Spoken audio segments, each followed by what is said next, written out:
The last march of the senior men prologue. The fall of the unbreakable the Galactic Empire did not tolerate rebellion.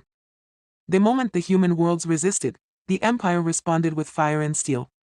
Cities were reduced to dust, leaders executed, and entire planets left smoldering ruins, but the most brutal lesson came when the Empire captured the senior men of Terra, the last remaining generals, strategists, and war veterans who had once led humanity's greatest defenses. They were old. Withered. Yet they stood proud even in chains. The Archon of the Empire, Lord Beconshir, declared, "Let humanity see its elders suffer.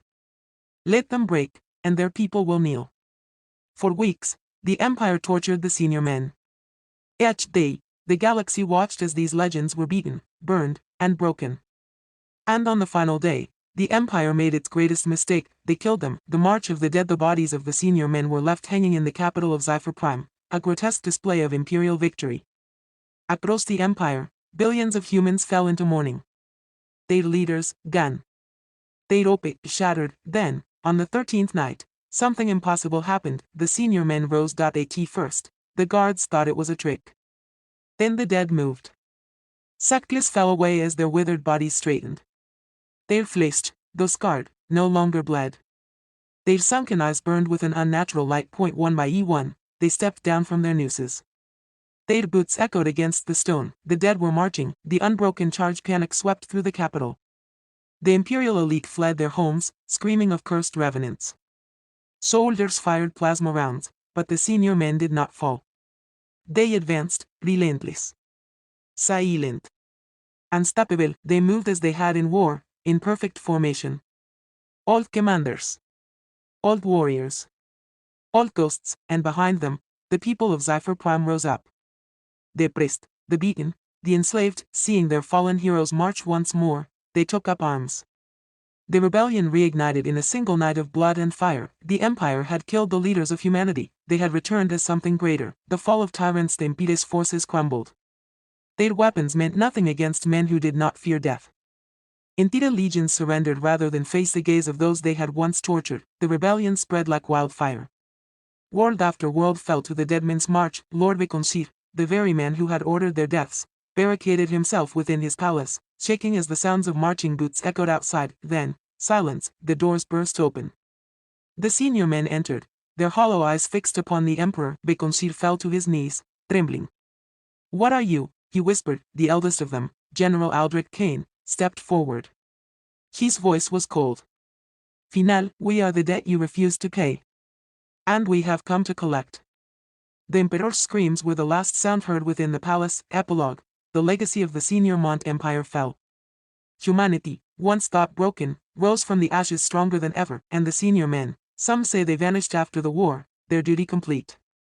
Others whisper that they still walk among the stars, watching, waiting, ready to rise again when humanity calls upon them, because the dead do not rest when duty remains unfinished. The man who would not die.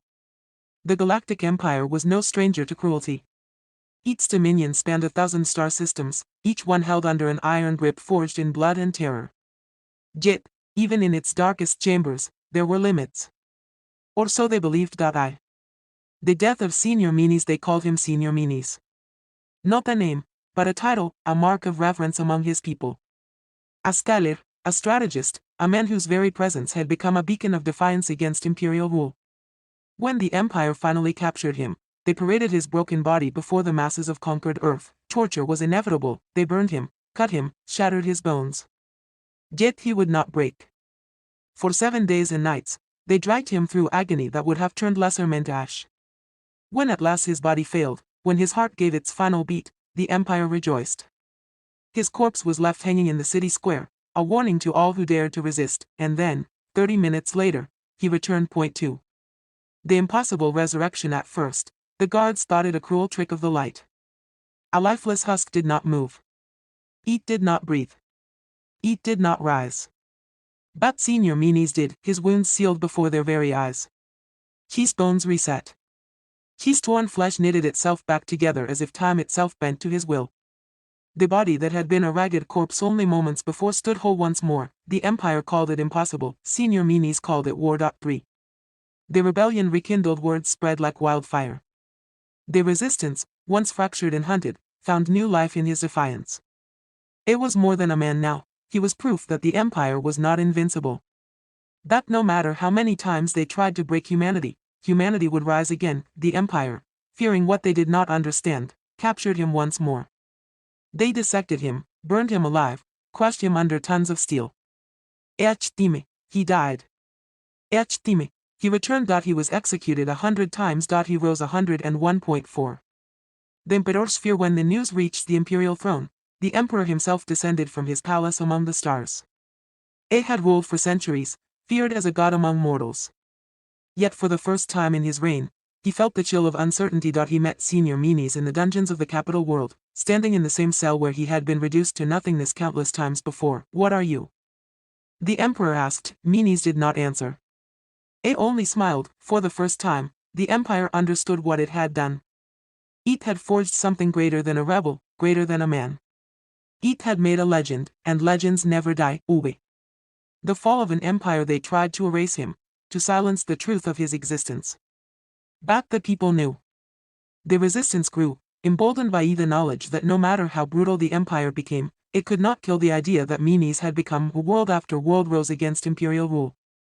The flames of revolution spread, fanned by the whispers of the man who would not die, and in the end, it was not warships or armies that doomed the empire. It was fear, because the moment the emperor himself fled his throne, terrified of a single unkillable man, the empire was already dead.